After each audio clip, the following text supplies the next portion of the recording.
Today we're going to take a look at all three C2 projectors from Hisense. Now these projectors were sent to me by Hisense for review. From left to right we have the C2, the C2 Pro, and the C2 Ultra. These are all triple laser projectors rated for 25,000 hours of laser light output. They cover 110% of the BT 2020 color space, and all three use this tilt and swivel design, which makes for some creative placement options. The big differences between all three would be the lumen output. The C2 is rated for 2,000 ANSI lumens, the Pro is 2,600, and the Ultra is rated for 3,000 ANSI lumens. All three support Dolby Vision and HDR10+, while the Pro and the Ultra have IMAX Enhanced support. The other major difference is that the regular C2 does not have an optical zoom, while the Pro and the Ultra do have an optical zoom, which means you can make the image bigger or smaller without having to physically move the projector. All three projectors have the same connections around the back. There's a 3.5mm audio out, one HDMI 2.1 in with ALLM support, and the other is HDMI 2.0, two USB ins, an optical output, and a LAN connection. If you are a gamer, these are rated for 12 milliseconds of input lag. They've got built-in speakers provided by JBL, so you don't have to hook these up to an external audio device if you do not have one available. Now, I will be testing these out on a 150-inch Screen Innovations Maestro 2, which has a gain of 1.1 in my dedicated theater. So it's a totally blacked out room and will give me the best performance out of these projectors. Alright, so what we have here is the homepage for the Hisense Ultra. And this does look very much like Google TV. So on the top row here, you have your recommended viewing. Next row, you get your installed apps. So if you are a subscriber of, say, Netflix, Prime Video, Disney+, you can stream your movies and shows in 4K HDR or Dolby Vision. So these apps will support them. Here we've got your top movies on Paramount+, and then your other recommended viewings per app here on the lower portion. Now something a little bit different from Google TV is if you swipe over to the left, you will get your settings page here. So you get your account, search, notification, you can switch inputs here, and then you can go into the settings, which will take a quick peek at some of the relevant ones for the projector. So the first section here is your picture settings. We get a few different options here. We get standard, enhanced, ACR. So by enabling this, your viewing data will be used to automatically enhance both the image and sound quality for all input sources.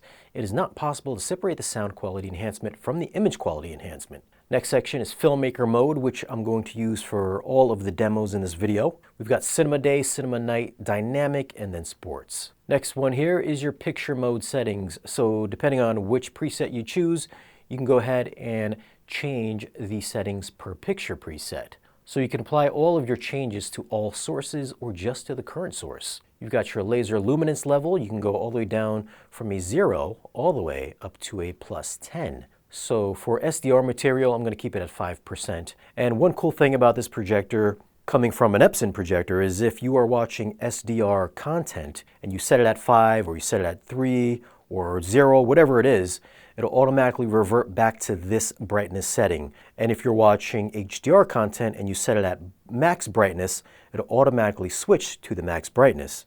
Whereas on the Epson projectors, every time I reviewed one, it would just stay on that particular setting.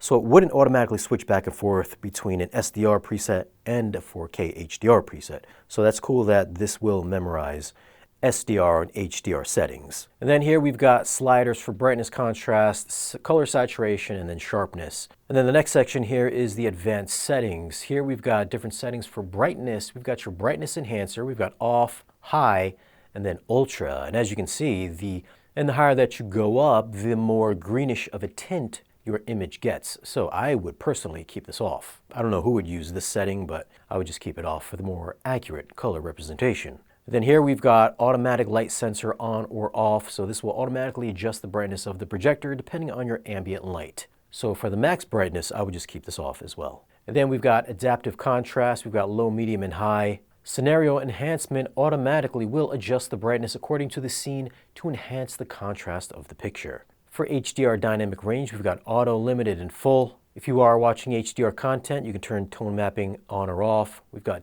dark detail. HDR enhancer will enhance the contrast and color of SDR content to look more HDR-like. So this will make it look more like a vivid dynamic picture. And then for gamma adjustment, we've got all the way up to a 2.6 B1886 or all the way down to a 1.8. For gamma correction, you can adjust your input level gain or you can reset gamma calibration. So if you have the proper measurement tools, you can adjust the gamma calibration there. For color temperature, we got a few different presets here. We've got warm 1, 2 standard, and then cool. For color gamut, we've got native, auto, BT709, P3, RGB, and then BT2020. For color tuner, if you have the proper calibration gear, you can adjust these settings here for a more accurate color representation. I'm not a professional calibrator, so I will just be using the default settings and also filmmaker mode for all of these demos going forward. Same thing for white balance, and then for low blue light, you can turn this on or off. You can see that it has a slightly greenish tint to it, so I would recommend keeping that off. The next section is clarity. We've got noise reduction. You can turn this from off all the way up to high. We've got digital noise reduction, gradient, all the way from off to high, and then super resolution. So if you want to add a little bit of a sharpening to the image to give it some faux detail, you can turn super resolution on or off. For motion, we've got ultra smooth motion off, smooth standard clear, film, and then custom where you can adjust the judder from a 0 all the way up to a +10. So if you want to get that smooth soap opera effect, you can change your options there. And then the last option here is high refresh rate mode for smoother gaming if you are a gamer. Then we've got overscan, which is grayed out right now, and this does support 3D. You can choose between off, auto, left, right, or up and down. Then DLP turbo mode. By using this to reduce input lag for gamers, this will automatically disable any keystone correction. And then you can reset the current mode. Here we've got game settings. By turning this on or off, again, you can activate ALLM, but it will also deactivate a lot of the picture processing. Then for intelligent mode settings, we've got AI picture optimization. So this will recognize the scene in the current content and enhance the picture quality. Then for content auto detection type, this will automatically invoke filmmaker mode or IMAX mode. And then for picture size, we've got auto, 16:9, 4:3, 21:9, zoom mode, and then dot to dot. I would just keep this on auto. Next section is the projectors settings. Here we've got auto keystone correction, so you can see that it is automatically trying to adjust the image to my projector screen. So the correction is completed, and as we can see, it did not exactly get it perfectly right. So I am going to have to do this manually. And you can do that manually from here. So if you want to just reset this, hold the little hamburger menu button on the remote and it will automatically revert back to normal. So I'm going to have to go all the way down to display zoom. Keep in mind that this projector does, unlike a lot of lifestyle projectors, have an optical zoom. So I'm going to get this perfectly squared up with my screen, which is right there. Once you get that done, you're all set. If you want to manually keystone everything, so if you cannot get this projector squared up with your screen, choose a specific point and then you can move it in any direction that you want to get it squared up with your screen. Now keep in mind, the second that you use digital keystone correction, you are effectively cutting into the resolution of the projector. So if you are buying this for 4K, the second that you start using digital keystone correction, you are no longer getting 4K because you are digitally manipulating the pixels. So you're cutting into the effective pixels by eliminating that full 4K resolution. So in order to get the full resolution, you will have to get this perfectly squared up with your screen. Now for my situation, you can see here that I am approximately 22 inches from the floor to the bottom of my screen. And to get this perfectly aligned with the screen, I did have to remove all the seats in my front row and place this in my second row, which is about 20 or so inches off the ground on my riser in order to get this lined up with the screen. So I'm not using any kind of digital manipulation. I don't have any tilt to the projector at all, so I'm not using the gimbal features. So in order to get this perfectly lined up and squared up with your screen, you're going to have the projector on the lower edge portion of your screen, so because the projector's beam will fire upwards. So this could pose a problem for installation if you do not have the ideal placement for the projector. So keep that in mind. If this had vertical or horizontal lens shift, this would make installation a whole lot easier, but you are kind of stuck with either getting this perfectly placed or using the digital keystone correction, which is not the way to do it. So keep that in mind if you're purchasing one of these lifestyle type of projectors. Next section is your auto screen alignment, and then we've got autofocus, so this will automatically adjust the focus manually. And this does hit it pretty much every time. Every time that I've used this, it's always kind of hit it perfectly. And then we've got manual focus. By adjusting this up and down, you can manually adjust the focus yourself. And for display zoom, we already went through this. So you can zoom all the way down. So we can zoom all the way out, and then we can reach a point where it goes into digital zoom. And it'll tell you, it'll change the little icon right above the circle in the middle. It'll say digital zoom, and then right when we hit the optical mark, it'll switch over to optical zoom. So right now I am projecting on a 150-inch screen, and at my distance, which is about 12 feet from the screen, this is hitting about 200 inches. I'm going to estimate about 200 inches. Obviously, the further that you go back, the larger of a screen size that you can get. But for me, I am about 12 feet from my screen at 150 inches. Then you can adjust the picture so you can move it left or right digitally. Next section is auto keystone upon motion. So if you knock into the projector will automatically try to straighten out the image. Auto focus, again, if you move the projector, this will automatically try to focus for you. So if you knock it around, it'll catch focus again. Then obstacle avoidance on keystone. So if you put something in front of the projector will automatically move. Then screen alignment on keystone, auto, then auto eye protection. By turning this on, if you walk in front of the projector, it'll automatically dim down the laser so you don't accidentally blind yourself. Then for installation, we've got front ceiling, rear, and then rear ceiling.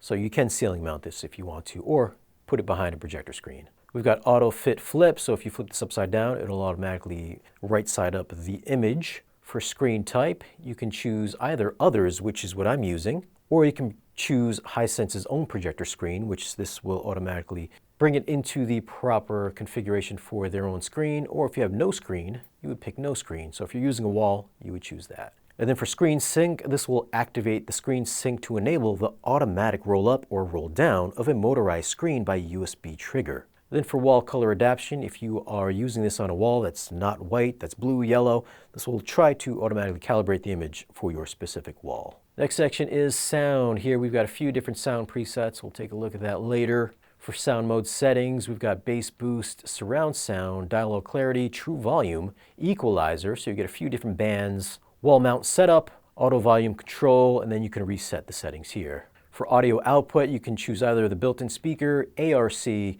connect this up to a Bluetooth speaker, or use the optical output into an AVR or a processor. For audio output settings, you can adjust the balance, lip sync delay, digital output format, we've got output delay, HDMI EARC, and then channel gain. Then we've got your connection, accessibility, your system settings, and then your support. And that's it for all of the relevant image and sound settings for the projector. Let's go ahead and take a look at the tone mapping performance. We can see that the 600 nit demo has the most bright detail visible, especially in the foreground, while the other three do have some noticeable clipping. It's not horrible, but it's not as good as what we can make out in the 600 nit shot. Next, we can see how Dolby Vision handles the same 10,000 nit demo. I'd say that this looks the best since it's retaining a whole lot more detail in both the foreground and the background. And here we can see how much of a difference turning the dynamic tone mapping off and on. With the tone mapping turned off, you can't even tell where these horses are.